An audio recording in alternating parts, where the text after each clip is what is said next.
thing on track, that's going to be a treat.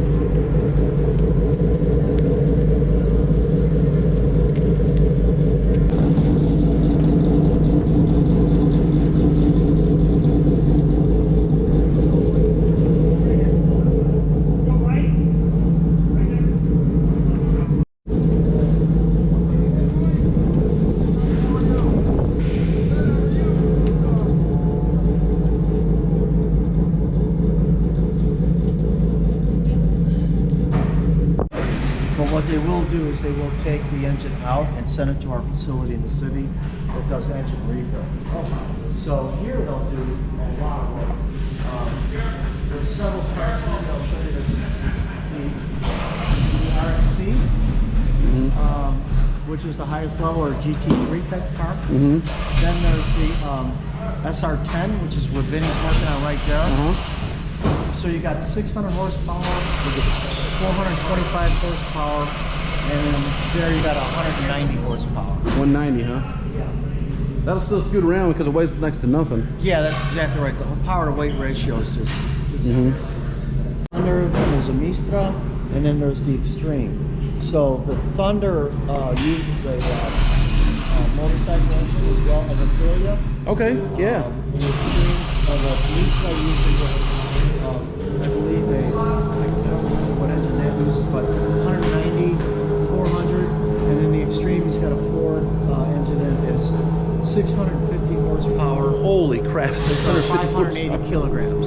That's insane. Yeah. That's going to be scooting. Yeah. Right now, that's the fastest car here at the track. Probably at the plant. So how does like those lap times compared to like some of the other stuff that runs Right here? now, these guys are doing 54. Yeah, and other guys are doing 55. That's insane. And that we have not even brought that car. We're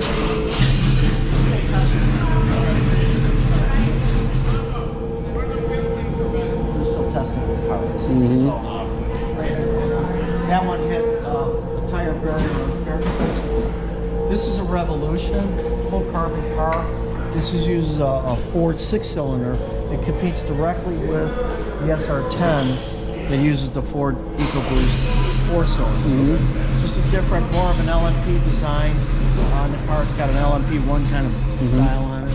Where if you go around the front, we'll go that way. I'll show you. Okay.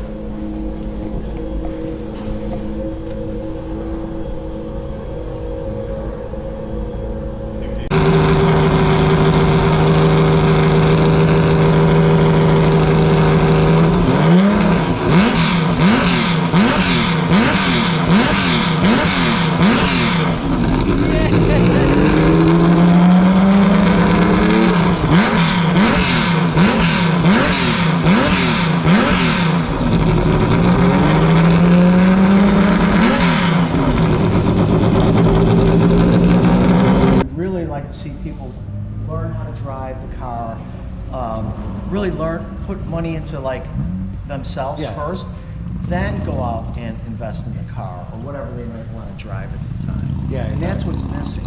Yeah, you know, you're putting all this money in a car. You don't know how you even drive or know how to do it. They jump out in the car, they get into the races, they screw around, they think they're fast, and then all of a sudden they're burning through their tires or their clutches, or and they're constantly hammering the car, blaming it on the car.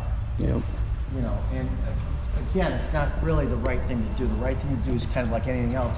You invest in yourself first, and then, you know, then maybe rent a car, get the feel of it, and then, you know, put seat time in that car, and then you realize what you really don't know. Then you come back through the school and you learn a little bit more, and then go out and right. It's like for the cars, you don't need to go out and spend a lot of money for them. no. They're out there in Miatas and hands lower down, lower tier Porsches. Hands down. Ripping it up. What we see is a lot of kids will buy a car, will buy an M3, they'll buy something. They start pouring big money into that thing. They get on the track, they realize that it kind of does what they want it to do, but then they pour more money in it, and they pour more, and then it's always the car's fault. Always the car's fault. Yeah, exactly.